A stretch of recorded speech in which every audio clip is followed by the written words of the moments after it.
Ravi de vous retrouver, l'invité de TV5 Monde. On est au Festival international du film francophone de Namur. On est en Belgique et c'est un événement parce que TV5 Monde, la plus grande salle de cinéma du monde, vous accueille ici pendant une semaine.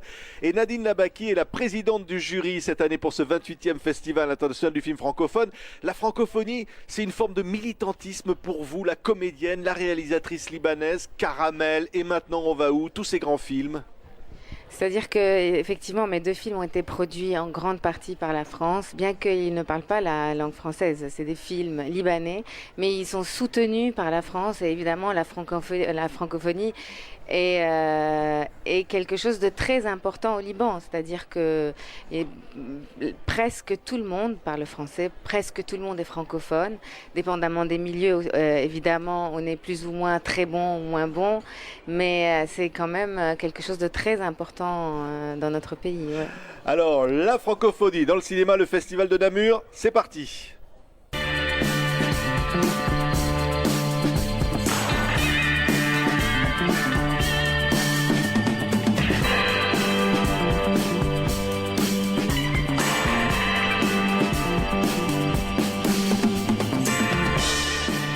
Comment se porte, Nadine Labaki, le cinéma francophone? Vous avez déjà vu un certain nombre de films ici. Qu'est-ce qu'on en retire? C'est encore, je pense, on n'a pas encore vu tout, puisque on a encore deux jours de films à voir. Mais évidemment, moi, à mon avis, le cinéma francophone se porte très très bien. On a vu des films magnifiques. Je pense qu'il y a de plus en plus de thèmes, de sujets importants qui sont abordés. C'est des films qui touchent, qui remuent, qui secouent, qui font réfléchir, qui bouleversent. Et je pense que c'est la mission première du cinéma. Et on est en train de retrouver ça dans la sélection, heureusement. Oui. Alors évidemment des films du Liban, mais des films du Maghreb, des films. L'univers de la francophonie est très vaste. Est-ce qu'il y a quand même une unité derrière tout ça? Est-ce qu'il y a une unité de valeur, une unité de vue? Franchement, non, je ne vois pas cette unité-là. Je pense que c'est bien qu'ils soient tous, que ça soit tous des films francophones, ne parlant pas nécessairement le français. Je ne vois pas une unité, je vois au contraire une diversité, comme je l'ai dit, de thèmes, de sujets, de visions, de points de vue, de choses à défendre et à exprimer. Et c'est ça qui est génial, je trouve. C'est quand je disais une diversité, une volonté d'exister, c'est-à-dire une différence culturelle, une identité culturelle forte, qui a besoin de se marquer dans un monde anglo-saxon. C'est une forme de militantisme de défendre le cinéma francophone. Moi, je ne ressens pas ce besoin-là. Je ne ressens pas je n'ai pas l'impression que c'est un cinéma en péril qu'il faut défendre ou qu'il faut. C'est un cinéma que je trouve jusqu'à maintenant de qualité. Ce sont des films qui sont très maîtrisés, qui sont, je ressens quand même derrière des réalisateurs affirmés, confirmés. Et c'est ça le plus important. Ce n'est pas le fait qu'ils soient francophones qui fait défendre, je trouve, mais que le fait que ça soit tout simplement que ce soit tout simplement de très très bons films. Oui. Et on se nourrit des films des autres.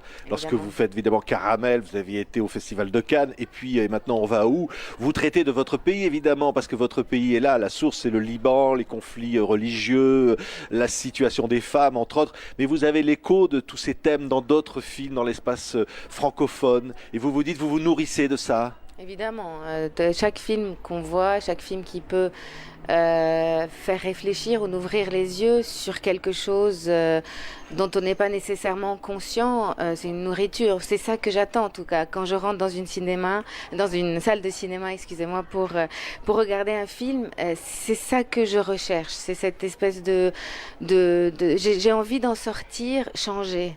Et peut-être avec l'envie de changer le monde, même si ça paraît un peu naïf et innocent, mais une envie de devenir une personne meilleure. Et des fois, il y a certains films qui ont cet effet sur le spectateur.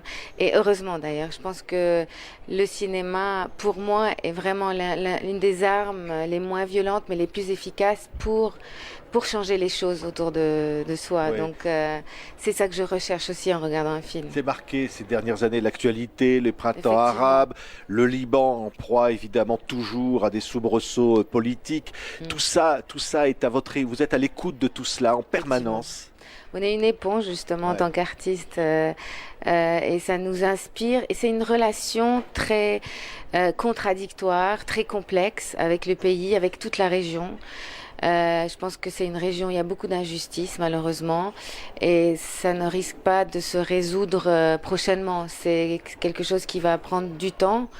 Et donc, et malheureusement, ça nous nourrit, c'est-à-dire que ça nous donne des choses à dire. Cette espèce de frustration et de colère permanente vis-à-vis de ce qui se passe autour de nous, ça nous donne une envie de nous exprimer, de Ouais. vraiment crier haut et fort ce qu'on ressent à l'intérieur. Et ce que je sais faire, moi, c'est du cinéma. Donc, du coup, quand il y a quelque chose qui me dérange ou une envie de parler fortement d'un sujet ou d'une frustration ou d'une obsession du moment, j'en fais un film. Ouais. Et vous êtes aussi bien sûr comédienne. Oui. On vous a à l'affiche évidemment de Rock the Casbah de Léla Marachi. C'est un Oui. film de femme, on pourrait dire vraiment qui se passe au Maroc pour le coup.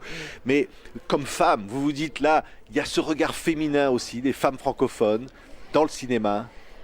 Moi, je n'ai jamais revendiqué un cinéma féminin, c'est-à-dire que évidemment, j'ai toujours parlé de femmes dans mes films, tout simplement parce que je ressens cette responsabilité en tant que femme. Il se trouve que je suis femme, c'est tout. Oui, c'est Donc, vrai. c'est ma responsabilité en tant qu'être humain dans ce monde et ma vision en tant qu'être humain. Et il se trouve que je suis une femme. Donc, du coup, je parle d'un point de vue qui m'est,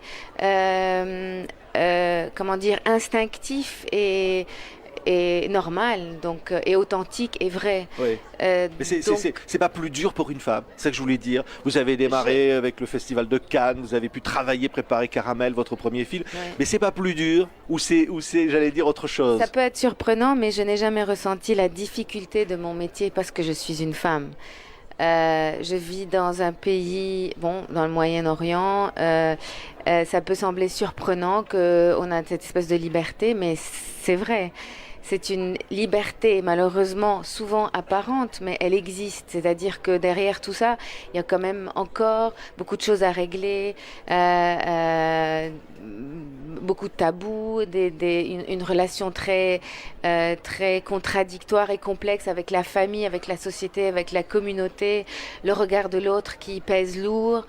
Il y a tout ça à gérer, évidemment, mais personnellement, je n'ai jamais ressenti la difficulté de mon métier parce que je suis une femme.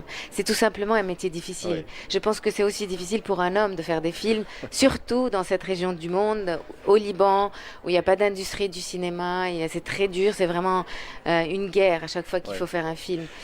Merci. En tous les cas, Nadine Labaki. Et Merci à c'est vous. vous qui allez juger certains hommes qui sont en compétition ici pour le Bayard d'Or de ce Festival international du film francophone de Namur. On est ravis de se trouver tous les jours. Je vous retrouve demain avec d'autres invités et on défend le cinéma francophone. Merci Nadine. Merci à vous.